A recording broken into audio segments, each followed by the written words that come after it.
Assalamu alaykum hörmətli televizor köyküçülər. Assalamu alaykum hörmətli televizor köyküçülər. Uyghur televiziyasının gündəlik xəbərlərini görüşünüzü qarşılayırıq. Aldı bilan xəbərlərimizin mühim məzmunlarını tanışdırırıq. Şərq Türkistanda Xitay hökuməti atalmış muştumzorluqni tugutish, rəzillikni tozalash hərəkəti berib, tutulğan 13 nəfər ticarətçiyə hökm e'lon qildi. Xitay ölkələrdə Uyğurlarning nazorat qilish nishoni bo'lib atqanligini xabar qilindi. Ruhani Amerikaning terrorlikni bir vosita sifatida ishlatayotganligini aybladi.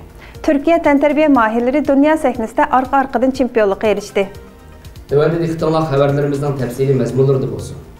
Altay vilayetining Chingil Naisi sud mahkamasi 2 aprel xabarida Altay viloyatlik partikom siyosiy qonun komiteti, o'rta darajalik xalq sud mahkamasi, Chingil Nailik siyosiy qonun komitetining birlikda o'rinlashtirishi bilan 31 mart ochiq sud ichib, Mamirbek qatorliq 13 nafar kishilarni bosqinchilik qilish jinoyati, qimorxona ichish jinoyati, o'ktamlik qilib chatoq chiqarish jinoyati, qonunsiz qurol saqlash jinoyati, to'plashib mushlashdan iborat 5 turlik jinoyat bilan ayrim 1,5 yildan 20 yilgacha muddatli qamoq jazosi berish bilan birga butun mol-mulki musodir qilinadi deb hukm chiqargan. Mazkur ochiq sudga 150 dan ortiq kishi qatnashgan bo'lib, yerlik qozoq aholilar mazkur sud natijasiga qattiq norozilik bildirgan. Hamda o'zini oshkorlashni xohlamagan bir kishining bildirishicha, Mamirbek Chingil Naisidan bo'lib 40 yoshda, yuqori ma'lumotli tijorat bilan shug'ullangan bo'lib, nurg'un saxovat ishlarini qilgan. Nahiye hukumatining taqdirlashiga erishgan. Shundaqla 10 munavvar yosh qatoridan o'rin olgan bo'lsa-mu, amdilikda 20 yil muddatli qamoq jazosi bilan ayblangan. 2017 yil may oyida tutqun qilingan Mamirbek tutilgan vaqtida texnik mushtumzorlikni tozalash, razillikni tugutish degan so'z iboralar yo'q edi. Ta hukm qilinguncha Uyg'ur rayonida bundaq jinoyat bilan biror musulmonni ayblab baxmagan ekan. Türkiye'de turuşluq erzatning bildirishicha, Xitoy hukumati xalqaro jamiyatning besimida yaqindan buyon mushtumzorlikni tozalash, razillikni tugutish, qora jamiyatga zarba berish degandek jinoyat qalpoqlarini Uyg'ur va boshqa musulmon xalqiga majburiy atishi tunji qatim bo'lib, bundan keyin tutqun qilinganlarni seriq alvasti jinoyati va qonunsiz qurol-yarog' saqlash jinoyati bilan xohlagancha jazo berdiganligidan ansirganligini bildirgan. Bu masalaga qarata Sharq Turkiston informatsion markazining raisi Abdulil Qarqash, Sharq Turkistonda Xitoy kommunistlari 70 yildan beri har xil siyosatlarni yurgizib, Uyg'ur, qozoq qatorliq musulmon qarindoshlarimizni dindan, urf-odatidan, tilidan yiroq qilish uchun har xil qonun tuzib kelgan bo'lsa-mu, aqidalik turk qavmi o'zining kimligini saqlash yo'lida nurg'un zulm sitam chekdi va qon to'kdi. Xitoy kommunistlari uning bilan bo'ldi qilmay, millatni va dinimizni tub yiltizdan yo'q qilish uchun aqidamizga yot bo'lgan tuhmatlar bilan boylarimizni, har sohadagi sarxillarimizni nobud qildi. Qarqash apandim yana inson haqlari tashkilotini Xitoy kommunistlarining bu xil razilligidan hezi bo'lishga chaqirdi.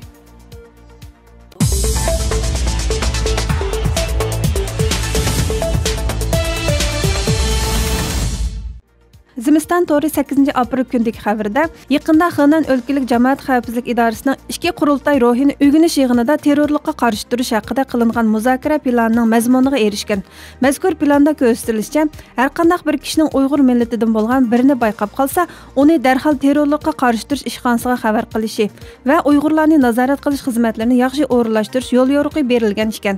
Shundaqla Uyg'urlarning faoliyat harakatlari haqida uchur to'plash, ularning pulini nega ishlatayotganligi, nima setib olganligi, tor aloqalari, diniy faoliyatlari va uning mazmunlarining aniq bo'lish deganlar alohida muhim o'rin olgan ekan.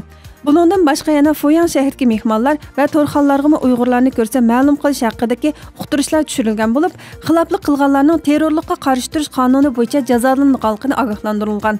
Zimistan to'ri yana Xibey o'lkalik partikom tarafidan e'lon qilingan yuqoridagiga o'xshash uqtirishni ko'rgan bo'lib, uningda Uyg'urlar xatarlik unsurlar deb ko'rsatilgan.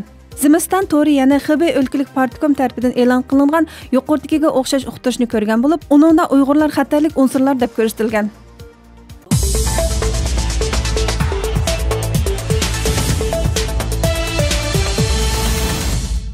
İran prezidenti Hasan Ruhani Amerikaning O'rta Sharqda terrorlikni bir vosita sifatida ishlatayotganligini va terrorlik tashkiloti Daesh rahbariga panohlanish imkoniyati yaratib berganligini aytdi. Turkiya Ovoz radiosi xabari.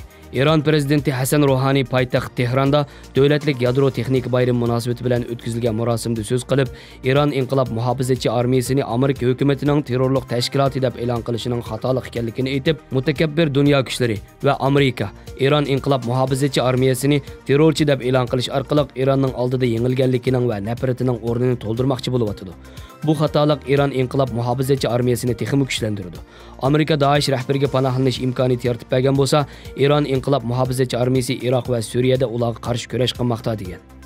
Hasan Ruhani Ironga tava yo'lovchi aeroplanining 1988-yili Amerika tarafidan etib tushirilganligini eskartib, yer shari xarakterlik terrorlikning boshlamchiligini sila qilyapsizlar.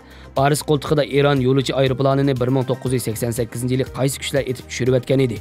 Iron xalqi va mas'ullarni qoniq bo'yash uchun terrorchi guruhlarni qo'llab-quvvatlagan, ularni portlatqich moddalar bilan ta'minlaganlar amdilikda Ironni qo'rchoq hokimiyat davriga yondirishni orzu qilishmoqda dedi. Amerikaning o'z beshimchilik bilan chekinib chiqqan yadro kelishimidagi boshqa taraf davlatlarning mas'uliyatlarini ado qilishi kerakligini, undaq bo'lmaganda kelishimdan chekinib chiqib ketsa bo'ladiganligini eskartgan Ruhani, savr qilyapmiz. Biroq savrimizning cheki bor. Savrimiz ojizligimiz emas. Tadbirlar rayonimizning kelgusi uchundir. Iron bu jihatda boshqacharoq bir qadamni tashlasa mumkin. Agar bizni zo'rlaydigan bo'lsanglar, yuqori texnikalik, ya'ni atom suyuqlantirish mashinasini sijil ishlab chiqarishni boshlashimiz mumkin deb ta'kidladi.